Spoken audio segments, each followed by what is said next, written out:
Olá, eu sou o professor Márcio Miguel, professor de Ciências Humanas, e hoje vamos analisar o tema A Crise de 1929 no Brasil. Vamos utilizar questões para entender essa temática. A nossa primeira questão tem dizendo assim: considere a crise de 1929 e contextualize os impactos econômicos que ela gerou para o Brasil.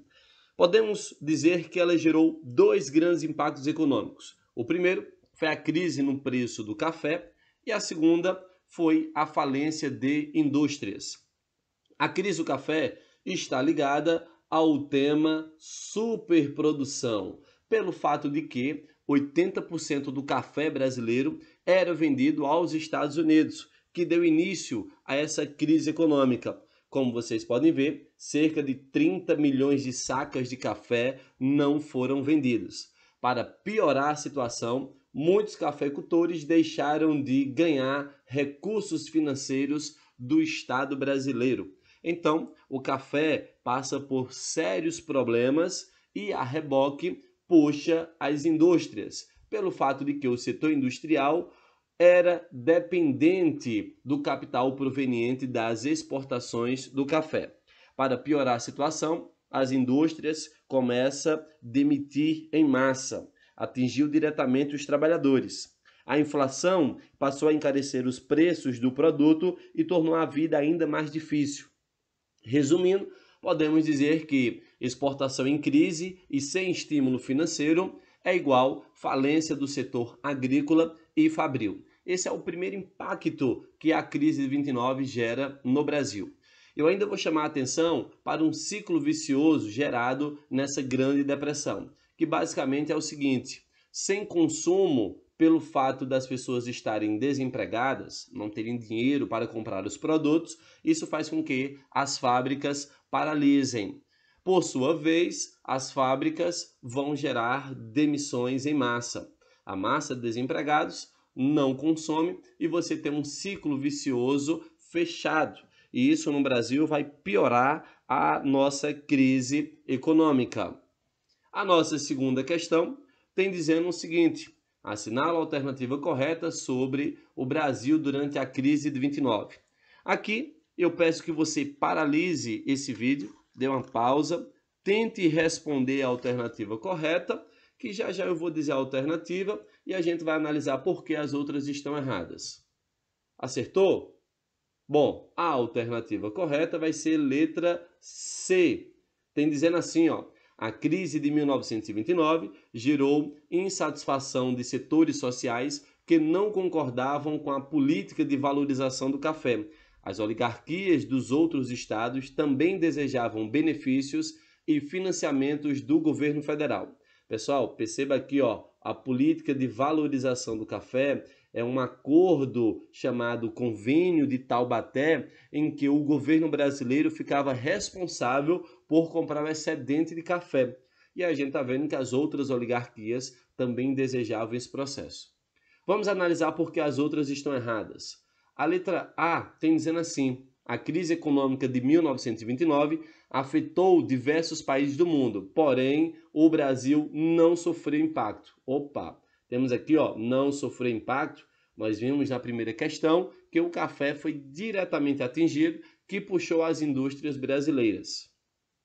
O erro da letra B, nós temos: durante a crise de 29, o Brasil conseguiu traçar estratégias que fizeram com que ela superasse a crise sem sofrer muito com isso. O café foi o responsável pela superação brasileira. Podemos observar que, ó, sem sofrer é um grande problema e o café não foi o responsável pela superação. Ela foi responsável pela crise brasileira, o que torna essa alternativa também errada. A letra D, nós temos: a crise econômica de 29 fez com que surtissem efeitos apenas econômicos no Brasil, nunca políticos. Ora, esse aqui é o erro. Nós sabemos que nessa época vigorava na política as estratégias do café com leite, isto é, a parceria entre São Paulo e Minas Gerais, que alternavam no poder. E por causa dessa crise econômica, São Paulo não vai abrir mão do poder e não vai fazer essa parceria. Isto é, vai quebrar a política do café com leite. é justamente um dos motivos para gerar a Revolução de 1930, na qual o Getúlio Vargas vai subir ao poder. Pois então, vamos para a nossa terceira questão. Ela tem dizendo assim: analise a candidatura de Júlio Prestes à presidência da República, apontando as consequências políticas da Aliança Liberal. De cara, falamos aí novamente da política do café com leite que estava instaurada.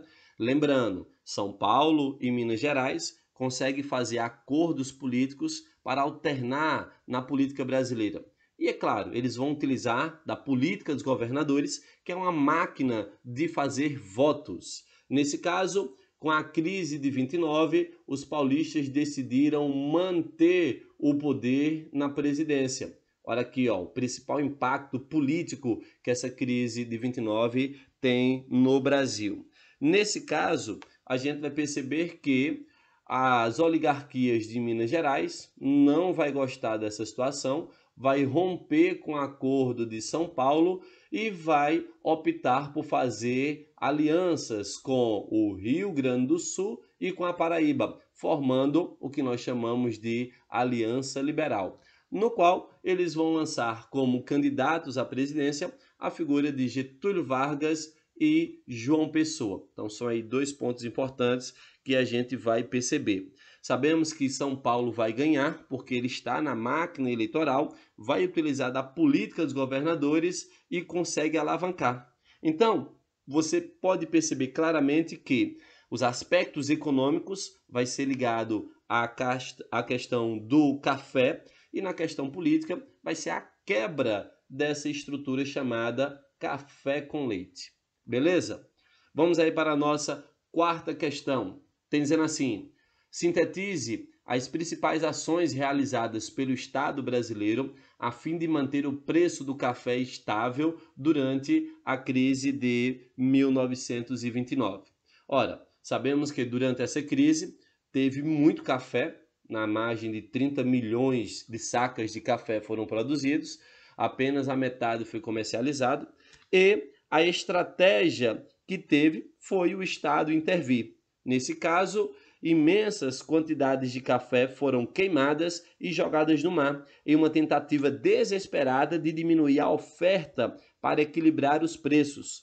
No entanto, ainda assim ocorreram quedas sucessivas no preço do produto. Como a crise da economia mundial continuou, as exportações não foram recuperadas. Você pode observar aí na imagem a quantidade de café sendo queimado nessa tentativa de recuperar o preço do produto. E a gente observou que isso não aconteceu. Pessoal, quando a gente fala da questão do café, eu vou chamar a atenção para ver as áreas de plantação. Observe aqui, ó, nessa número 1, a área aqui Taubaté, Paulista, é até 1850. Depois, quando você passa aí para o século 20, olha como o café se expandiu. E nesse caso, ele se tornou o principal produto no século 19.